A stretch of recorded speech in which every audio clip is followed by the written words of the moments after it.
أهلا ومرحبا.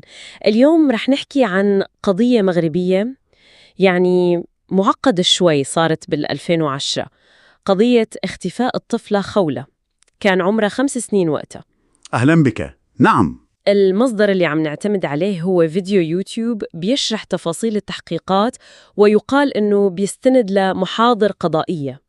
فمهمتنا اليوم هي نمشي مع خيوط التحقيق خطوة خطوة. بالضبط. وهذه القضايا، يعني قضايا اختفاء الأطفال بالذات، بتكون تحدي كبير للمحققين. غالباً بتبدأ بغموض كبير وأدلة قليلة جداً، أكيد. فبتحتاج تحقيق دقيق جداً وصبر ومتابعة لكل تفصيل مهما كان صغير. واعتماد المصدر على محاضر قضائية طبعاً بيعطي ثقة للمعلومات. طيب، خلينا نبدأ من البداية. القصة مثل ما فهمنا عن زوجين بيشتغلوا، معلم وزوجته، وبسبب شغلهم جابوا مربية تهتم ببنتهم خولة بمنطقة قروية. تمام. لكن الصدمة إنه الطفلة اختفت فجأة بين يوم وليلة. نعم، الفاجعة كانت مفاجأة. المربية روايتها كانت إنها نامت بغرفة وخولة بغرفة ثانية، ولما صحيت صبح ما لقيتهاش. غريب. والشيء اللي لفت نظر الشرطة مباشرة هو ملاحظة أولية إنه الطفلة كأنها طلعت حافية، وهذا طبعا شيء مش منطقي لطفلة بعمرها تطلع من البيت بهالشكل. أكيد مش منطقي. إذن التحقيقات بدأت فوراً، صحيح؟ استجواب الأهل، المربية، مين كان بالمشهد؟ أكيد بدأوا بالأهل، والوالدين أكدوا إنه ما عندهم أي مشاكل أو عداوات مع أي حدا، والمربية قالت إنها منفصلة عن زوجها وبتعيش لحالها. وطبعاً تم استجواب زوج المربية كمان. وهنا الأمور يمكن بدأت تاخد منحى تاني. بالضبط.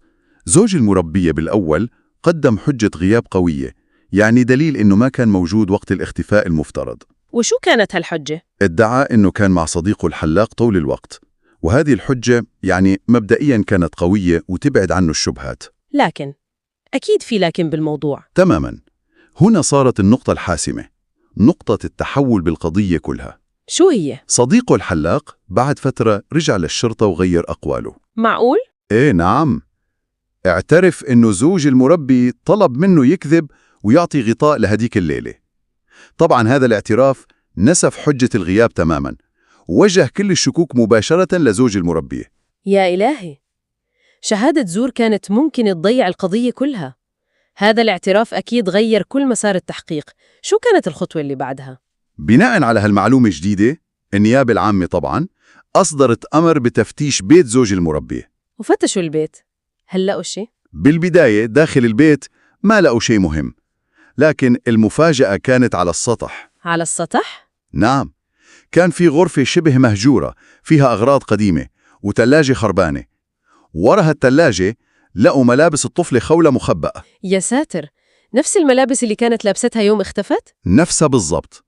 وهذا دليل مادي قاطع بيدحض تماماً رواية المربية وزوجها إنه البنت طلعت من البيت لحالها. أكيد. كيف كانت المواجهة مع الزوج بعد هالدليل؟ لما واجهوه المحققين بالملابس وبشهادة الحلاق اللي تراجع، انهار الزوج واعترف بكل شيء. واعترف بإيش بالضبط؟ التفاصيل أكيد مروعة. للأسف نعم، أقر إنه بليلة الحادث لقى الطفلة لحالها، فيعني استغل الوضع واعتدى عليها. المصدر بيشير لتحرش، ما بيعطي تفاصيل واضحة أكتر. وبعدين؟ ولما البنت بدأت تصرخ خاف من الفضيحة، فقام بخنقها عشان يخلص منها ويخفي جريمته. جريمة بشعة بكل معنى الكلمة. وكيف تخلص من الجثة؟ بعد ما قتلها خبى ملابسها على السطح زي ما قلنا، وحط الجثة بصندوق تلفزيون قديم، وبعدين أخذ سيارته وراح على غابة بين سطة وبرشيد ودفنها هناك بشكل مؤقت. بشكل مؤقت؟ إيه، اعترف كمان إنه كان ناوي يرجع بعد فترة وينقل الجثة لمكان تاني ويتخلص منها نهائياً. الدافع مثل ما قال كان الإغراء اللي قاده للاعتداء، وبعدين الخوف من الفضيحة دفعه للقتل، وطبعاً حكموا عليه بالسجن المؤبد. تفاصيل صادمة فعلا. نستخلص من هالقضية أهمية تتبع كل خيط، كل تناقض. يعني حجة الغياب الكاذبة، تغيير شهادة الشاهد، والدليل المادي الحاسم مثل الملابس. كل هالعناصر مع بعضها هي اللي كشفت الحقيقة البشعة. صحيح تماماً. والمصدر اللي استندنا إله بيختم بنقطة يعني مثيرة للتفكير شوي. بيوجه رسالة للأهالي عن الانتباه لنوعية ملابس الأطفال الصغار. كيف يعني؟ المصدر بيطرح وجهة نظر بتقول إنه بعض أنواع ملابس الأطفال يمكن تكون عامل جذب أو تحفيز لبعض المجرمين للاعتداء. هذه طبعاً وجهة نظر المصدر نفسه، وبيقدمها كتنبيه للأهل عشان يزيدوا الوعي بسلامة الأطفال من كل النواحي. وجهة نظر تستحق التفكير، مع التأكيد طبعاً إنها من المصدر. بالتأكيد. بالنهاية بتظلها القضية تذكير مؤلم بتعقيدات النفس البشرية وبأهمية التحقيقات الدقيقة والمتابعة المستمرة لتحقيق العدالة. نعم. وبتخلينا نفكر بالإشارات الصغيرة اللي ممكن نتجاهلها بحياتنا، واللي يمكن تكون هي مفتاح لفهم حقائق أكبر وأكثر قتامة أحياناً.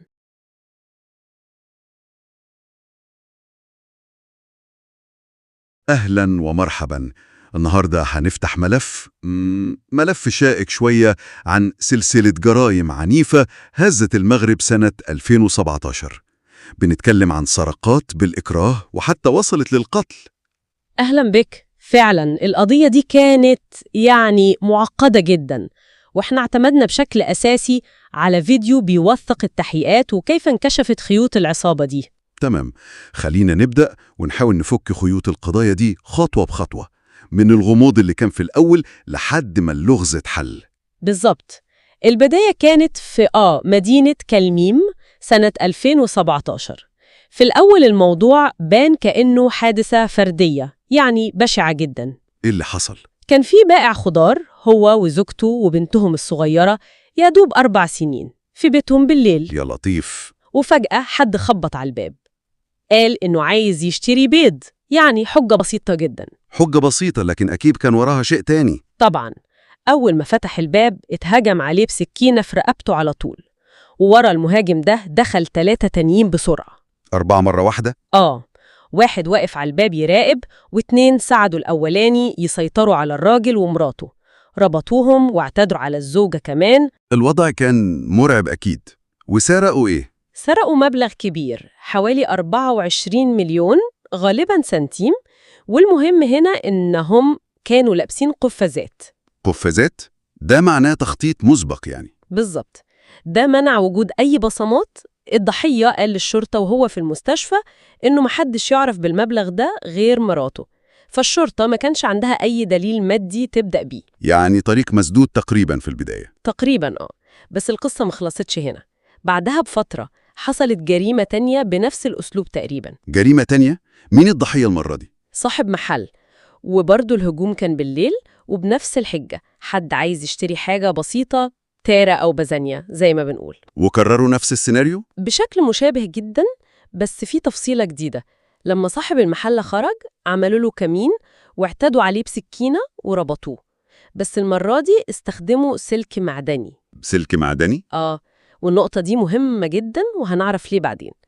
المهم هددوه عشان الفلوس، وهو كان ذكي شوية، عمل نفسه متعاون ووراهم مكان 5 مليون سنتيم عشان يخلص منهم. كويس إنه قدر يتصرف كده. سرقوا فلوسه وتليفونه كمان، وبرضه كانوا لابسين قفازات.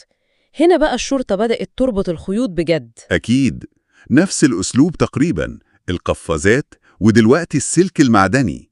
واضح إنها نفس المجموعة. تمام، وبدأ الشك يزيد إنهم بيتعاملوا مع نفس العصابة. لكن للأسف العنف ما كانش بيقف عند السرقة بس. إيه اللي حصل بعد كده؟ الموضوع بقى مأساوي أكتر. لقوا أستاذ مقتول في عربيته. مقتول؟ أيوة، وكان مربوط بنفس النوع من الأسلاك المعدنية اللي استخدموها مع صاحب المحل، وعنده إصابات خطيرة في راسه، وطبعاً محتويات عربيته كانت مسروقة. نفس السلك المعدني تاني؟ خلاص مفيش شك. مفيش شك. المحققين عرفوا إنهم قدام عصابة خطيرة ومنظمة جداً. واضح إنهم كانوا بيصعدوا في جرايمهم. هل في حوادث تانية؟ حصلت محاولة سرقة رابعة. واحد كان راجع بيته بالليل واعترضوا طريقه 4 أشخاص. 4 برضو؟ وسرقوا منه حوالي 12,000 درهم. الضحية ده شاف تفاصيل مهمة، واحد معاه سكينة و2 مستنيين في عربية مرسيدس قريبة. يعني نفس العدد تقريباً، والعنف موجود. 4 جرايم ونمط واضح جداً. إزاي قدروا يوصلوا لهم؟ نقطة التحول جت يعني بشكل غير متوقع بالمرة. إيه هي؟ الضحية الأولاني بياع الخضار، فكرة إنه كان مقيم في إيطاليا وبيزور المغرب. صحيح. بعد حوالي شهر ونص من الحادثة افتكر حاجة مهمة جدا كان نسيها خالص وسط الصدمة والعراج. شهر ونص؟ إيه هي الحاجة دي؟ كاميرات مراقبة. كان مركب كاميرات في بيته ونسيها تماما. معقول؟ ولقى إيه في التسجيلات؟ أول ما رجعها لقى المفاجأة. الكاميرات مصورة كل حاجة بوضوح. الشخص الأولاني هو بيخبط على الباب، وبعدين التلاتة التانيين وهم بيدخلوا بالعافية، وفضلوا جوه البيت حوالي 6 دقايق. ياه، ده الدليل اللي كانوا بيدوروا عليه. بالظبط، ده كان الخيط الذهبي. سلم التسجيلات للشرطة فوراً. وأخيراً صور للمشتبه فيهم، ده أكيد سهل كتير في القبض عليهم. أكيد. الشرطة خدت صورهم من الفيديو وعممتها على كل المراكز والدرك الملكي، وما خدش وقت طويل لحد ما الدركي في منطقة قروية شاف الصور واتعرف على واحد منهم. عرفوه؟ واحد اسمه عزيز، كان معروف عندهم شوية. حددوا مكانه وراحوا يقبضوا عليه. وقبضوا عليه بسهولة؟ هو حاول يهرب، وده طبعاً زود الشكوك أكتر، بس قدروا يمسكوه. واعترف؟ في الأول أنكر، لكن بعدين انهار واعترف بكل حاجة. اعترف بجريمة بياع الخضار، وقال على أسماء شركائه الثلاثة التانيين. وبكده الشبكة كلها وقعت.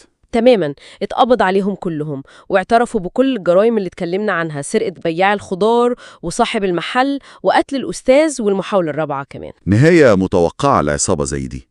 خططوا كويس، استخدموا قفازات، حاولوا يوحدوا أسلوبهم بالسلك المعدني ده، بس في الآخر وقعوا. فعلاً، كلهم اتقدموا للمحاكمة واتحكم على كل واحد فيهم ب30 سنة سجن نافذ. عقوبة قاسية بس مستحقة على اللي عملوه. القصة دي بتورينا إزاي تفاصيل صغيرة ممكن تكون منسية زي الكاميرات ممكن تغير مسار قضية كاملة وتكشف الحقيقة. وده بيخلينا نفكر كام مرة تفاصيل بنعتبرها مش مهمة أو بننساها ممكن تكون هي المفتاح لأمور أكبر بكتير مما نتخيل. نقطة فعلا تستحق التأمل.